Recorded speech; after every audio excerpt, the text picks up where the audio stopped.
All right, want to welcome you to Losing to Live tonight, and we got a very special guest speaker that's going to be joining with us, and he is one of the men that's featured in my new book, Get Off the Couch, and he's going to come tonight and share his story, his testimony of how he's lost over half of himself.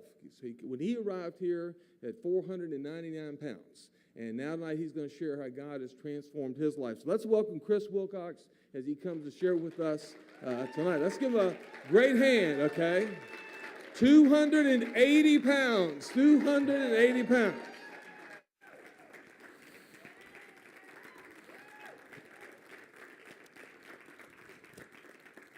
And I've seen those pictures of Olivia, and he's not lying. Not that Pastor Steve would ever lie, but definitely it is the most beautiful baby. Congratulations. So it's good to be back at Capital Baptist Church. Man, first thing I want to do, though, is I have to throw a shout-out to Mike and Nadine and the Tough Tomatoes. 2 years ago when I got here, Mike and Nadine, the things I learned in your class have changed my life. God bless you. Thank you for everything. My name is Christopher David Peter Wilcox. Okay, I have that extra name thrown in there, Peter, because I was raised and confirmed in the Catholic Church. Funny thing about the Catholic Church is they never told me what to do with that extra name, and I don't want to go to hell, so I throw it out there. All right? I want to talk to you about it's time that you let the world see who you really are, okay? All right, here's what's going on. I've lost 280 pounds, and how did I do that? 1 pound at a time, okay? Well, that doesn't really tell you anything, does it? Okay, so how I lost 280 pounds was I trusted God. Okay, 280 pounds. I've done it by using the book that you probably all have by your side, Bod for God. The principles in there outline it, and I'm going to tell you the big picture of how all that works together. And if you have been not buying into the program, if you're not sure, I'm here to tell you it works, okay? 280 pounds. Most of us, I think, when we struggle with weight issues, it's a confidence issue. And the more weight you lose, the more your weight goes down, the more your confidence goes up. And we're going to talk about that a little bit and maybe give you guys some inspiration to move forward. There is nothing extraordinary about me or what I have done. Nothing. 280 pounds, big deal. I never could have done that, though, had I not placed my trust in God. Okay? And that's what's extraordinary. The way he has been so faithful to me on this journey, the way he has guided me and given me encouragement when I needed it, when he's helped me fight temptation when I needed to fight temptation. That's what's truly amazing. I have people all the time coming up to me and asking me, how'd you do it? How'd you do it? And part of honoring God, I think, is my ability to say that I've trusted God. And so that's my testimony. That's kind of what I'm into now. Sometimes a visual is more important than all the speechification I could do for you. So here's what I'm going to show you. This belt, you can see the notches on the end are, well, okay? Check this out. This goes more than halfway around me. So I am half the man that I used to be. But you know what? I'm leading a richer and fuller life than ever. I thank God every day when I wake up, just the new life I have. I used to miss a lot of life. My family would want to go somewhere, and I'd say, oh, I think I'll stay home. I got things to do. But that wasn't the truth. It's because I knew they were going to the mall, and I didn't want to walk at the mall. They'd say they were going to the amusement park. I'd say, I don't want to go to the amusement park. It's too hot or whatever. But really, it was because I knew I'd have to be on my feet all day. And so I missed a lot of life. And you don't have to do that. You just have to apply these principles in Bod for God and move forward. So, if I could have the next slide. We've all tried this stuff. We've tried the unsustainable food diet plans, the Atkins diets and stuff. And then when that's over, what do? We've tried the extensive retail plans, where you buy the box meals. What do you do when you're done buying the meals? We've tried medically monitored diets, maybe most of us. That's expensive. I even had the gastric bypass surgery. Okay, I lost 120 pounds. 2003, I had the surgery. It was going great, but then by 2009, I was back up to 450. Ate right through it. And if you watch The Biggest Loser, they all have that scar down their belly because that's not a sustainable lifestyle. Okay? if you want to end the disappointment, the despair, the heartache that comes with being overweight, you have to change your lifestyle. It's the only thing you can do. Pastor Steve tells you about it every week. Listen to the man. Dedication slide. When I started losing weight, one of the first things I had to do was get a new scale because the old one was getting hard to read. Couldn't see it over my big belly, right? I went shopping for a scale, and I found these scales. They have talking scales now. I was so excited. I got it, and I went home. I'm setting it up in the bathroom, and I realized I bought the wrong one. The scale I bought didn't speak English. I know that because when I stepped on it, it said, "Ay, caramba." That was rough. That was rough. You know, dedication, how do we honor God with our body? You know, that's significant. How did we get to be overweight? You know, most of us maybe know how, but we don't know why, right? Nothing we've done has worked out. You know, we've tried everything, but none of it's worked. What you got to do is you got to admit you're powerless over food because we are, or how we wouldn't have got this way. But if you haven't said this prayer, I want you to say it tonight. Say, God, make it easy for me. Man, he'll be faithful. I've never felt like I was on a diet since I started doing the Bod for God program. I've never felt like it was too much of a burden. You know, God's been faithful on that, and he'll do that for you. You just have to trust him with it. You know, I'll never forget, one day we were sitting around the house after I got started on this, and this Old Navy commercial came on. And I don't know what it is about Old Navy commercials, but they're always super happy, and they're always having fun. And for some reason, that commercial struck me, and I said, someday I'm going to be able to buy my clothes at Old Navy. Man, the whole family burst into laughter, you know, and I laughed with them, but there was something kind of painful about that because, you know, I mean, this is one of the biggest retailers in the nation, and they didn't think it was worthy to keep clothes my size because I was that big, you know, there just weren't that many people out there like me. And so now I can buy my old clothes at Old Navy, but I buy my clothes at Macy's because the Old Navy ads kind of still upset me. So take that, Old Navy. No, Old Navy has fine clothes. I don't want to get in any trouble with them. And so how does Bod for God work for me? It's the lifestyle. It's the acrostic that you guys hear every week. D-I-E-T. D is for dedication. I is for inspiration. E is for eat and exercise. And T is for tame. That's so ingrained in me, I think I say it in the middle of the night. Do I, honey? You know? This is my second time on a pulpit today. This morning I announced that we're launching the third season of Bod for God at the church I go to. And it's exciting to share this and go forward because it's such a great program. But we go through the diet, the dedication, motivating yourself for change. It's been a wonderful thing. Oh, I'm sorry. Yeah, back up one. That's me at 499 pounds. Man, I never want to go back there again. Talk about inspiration. How did I get my inspiration? I used to be an aspiring stand-up comedian, and The Biggest Loser was holding auditions at the Washington Convention Center. So I thought, this is my ticket to fame. I'm going to go get on The Biggest Loser. Everybody will know me, and then weight loss had nothing to do with me wanting to be on The Biggest Loser. But imagine my disappointment when I got there and there were over 1,000 people wanting to get on that show. Man, and imagine my further disappointment when I realized the auditions were on the second floor. Took me over 40 minutes to get up there to that audition because everybody was waiting for the elevator. Show pays $250,000 and nobody was willing to climb one flight of stairs for a chance at that brass ring. That was crazy. But anyway, the audition went well. They liked me. They called me back 3 times for on-camera interviews, and I was sure I was going to be on the show, right? So I started checking the show out a little more. I hadn't really watched it that much, and I saw that sometimes they have a qualification episode at the beginning where 3 people have to compete, run a mile or something to get on the show, and I can't do that. There is no way I can do that. So I decided I better start getting in pre-Biggest Loser shape, so I'll go for a walk. I walked down to the end of my street, and when I got to the end of my street, I was winded and sweaty, and I turned around to look to go home, and it was all uphill. That was my aha moment. I said, God, I can't do this. You got to make this easy for me. Well, he did. He did.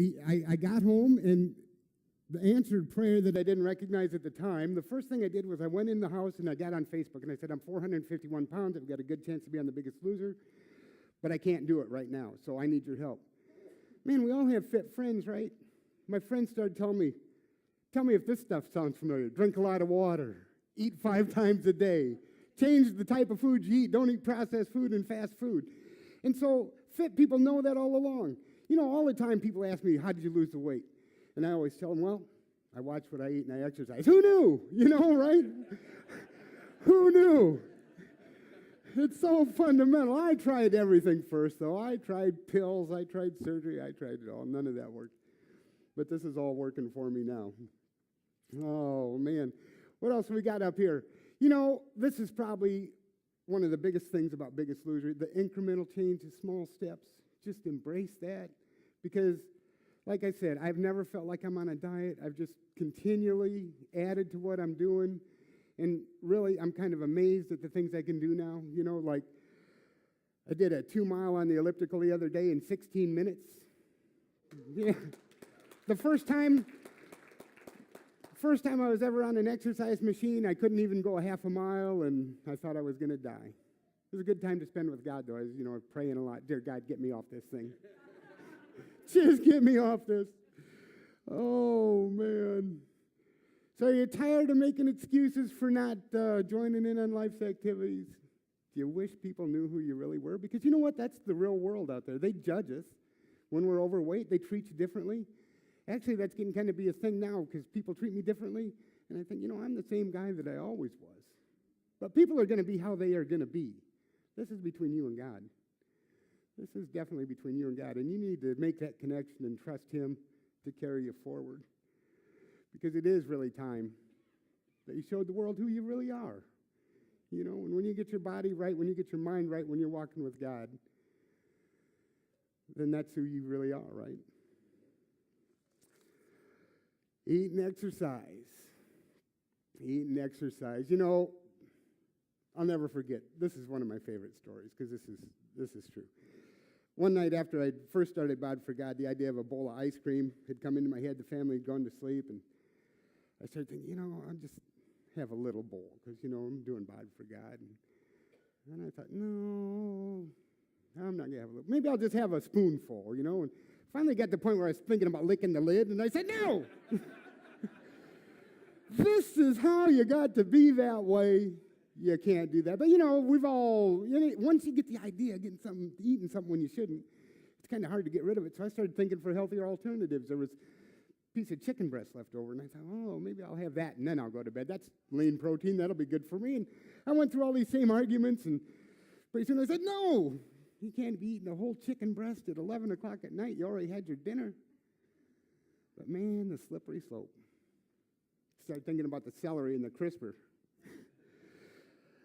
Went through all the same arguments, and finally I just decided, no, I'm not going to eat that because celery tastes like crap. Definitely not going to do that.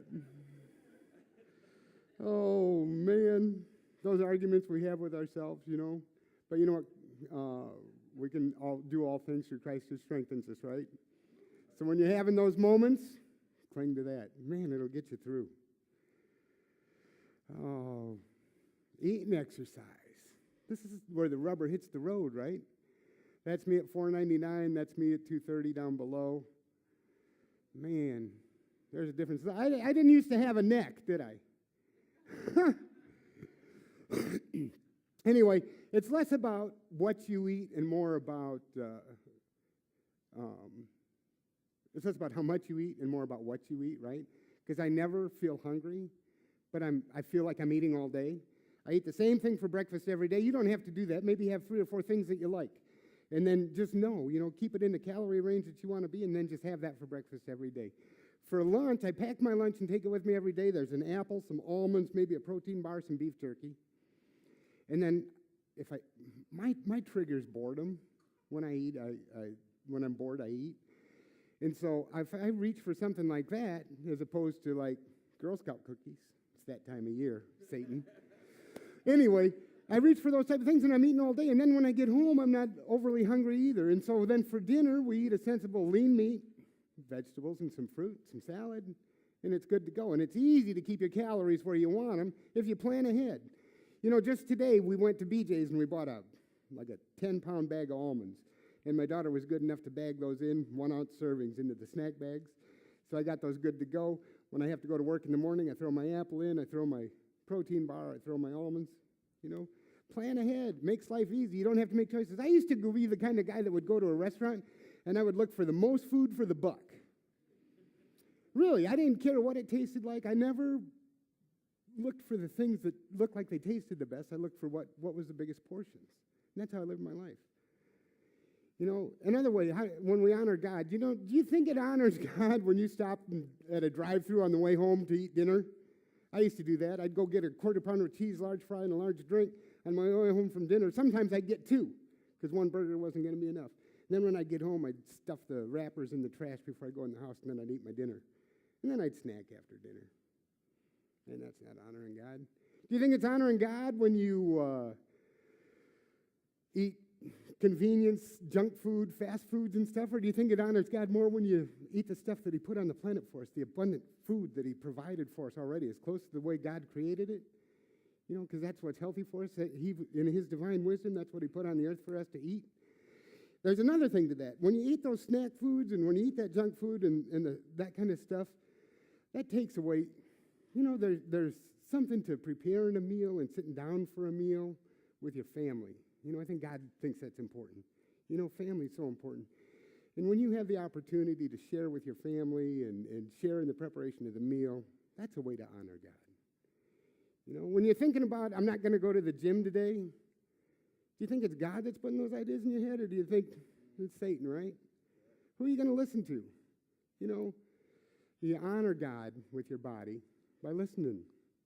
And it's so intuitive, really, because you wouldn't be having that argument if you didn't know already what you should be doing, right? So I always like to listen to God when I don't feel like going to the gym. And he is a good workout buddy, that's for sure. So what else we got? It's just all the simple things. The park a little farther from the store, take the stairs when you can. Building muscle mass.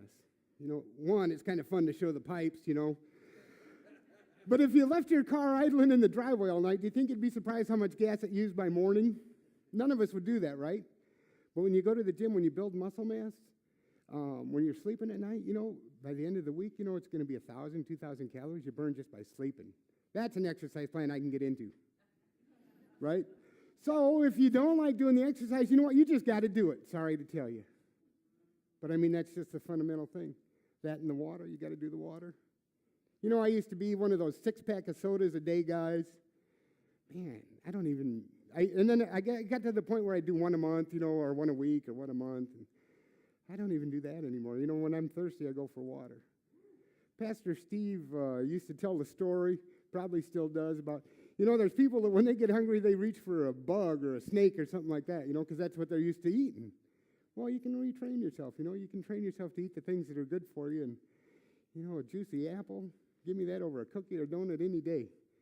And then those foods that I used to just not be able to say no to, every time I go ahead and indulge in one, it's just never even close to what I remembered, because I've trained myself different. It's a lifestyle. So, team, building your circle of support. God, this is the big one, right? This is so important.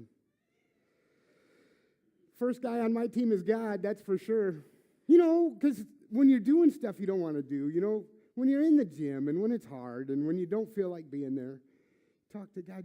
I pray all kinds of crazy prayers. God, just distract me from this. Help this time to pass. And he does.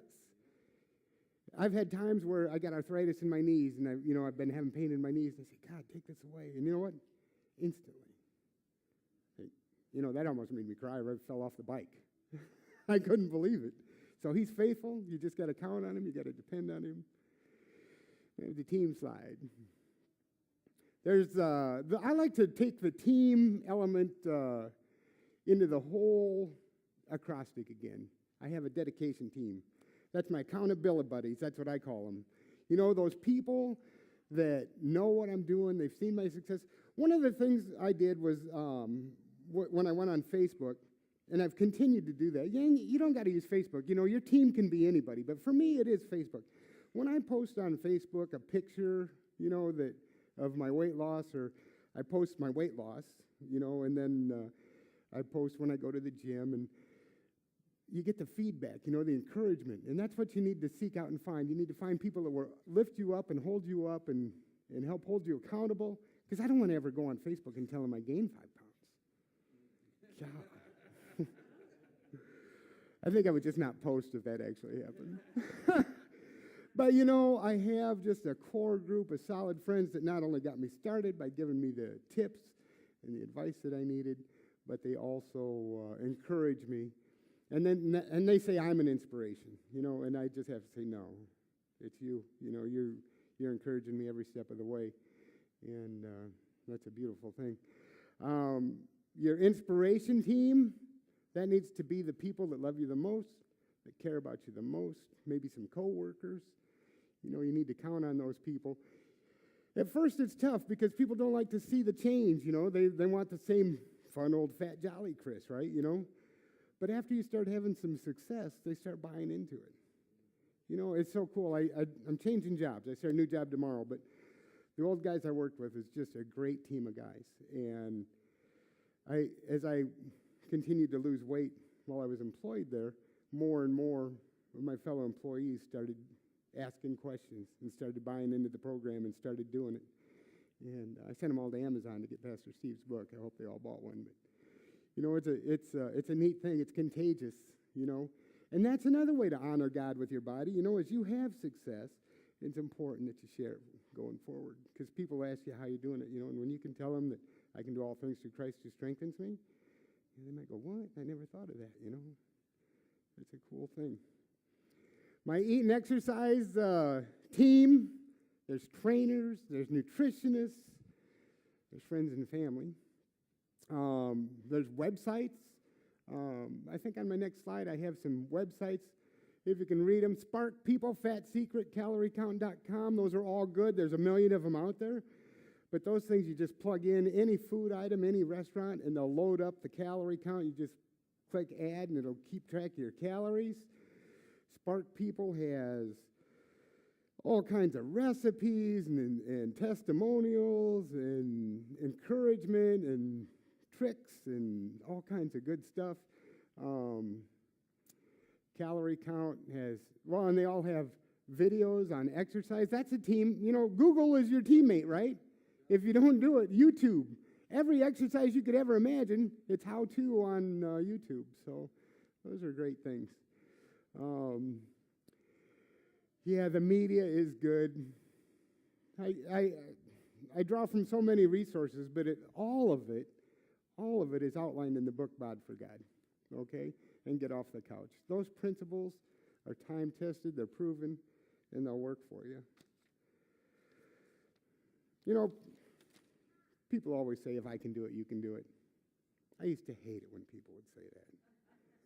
But man, if I can do it, you can do it. 499 pounds. You know, you can't even imagine what that felt like. All I could really do was sit in my chair. You know, that's the only time I was happy, was when I was sitting in my chair. That was no way to live. That was no way to honor God. I couldn't get out of the basement to go honor God. You know?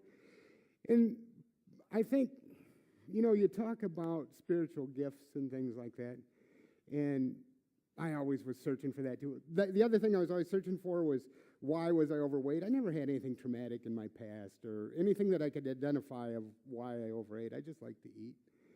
And then, but with spiritual gifts, it was kind of the same thing. And then finally I discovered that living my life for Christ is my spiritual gift, because any opportunity, if people see something different in me and I have an opportunity to share what God's doing in my life, that's my spiritual gift. You know, just living my life the best I can for Him. And I pray every morning when I'm on my way to work, you know, God, let Him see your love through me. You know, and I worked with a real diverse group of guys of a lot of different kinds of faiths. But you know what? They knew. And we'd talk about it. And we'd compare religions. And I kept encouraging them.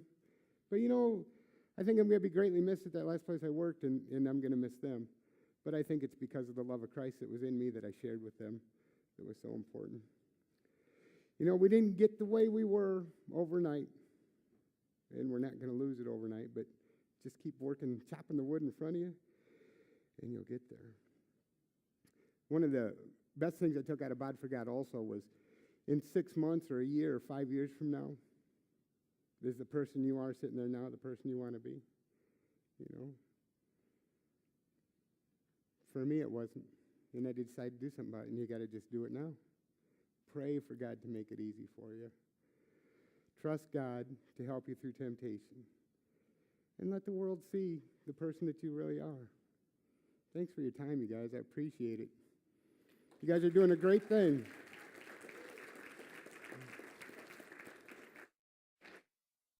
Thank you. Thank you. All right, that's awesome. That's awesome.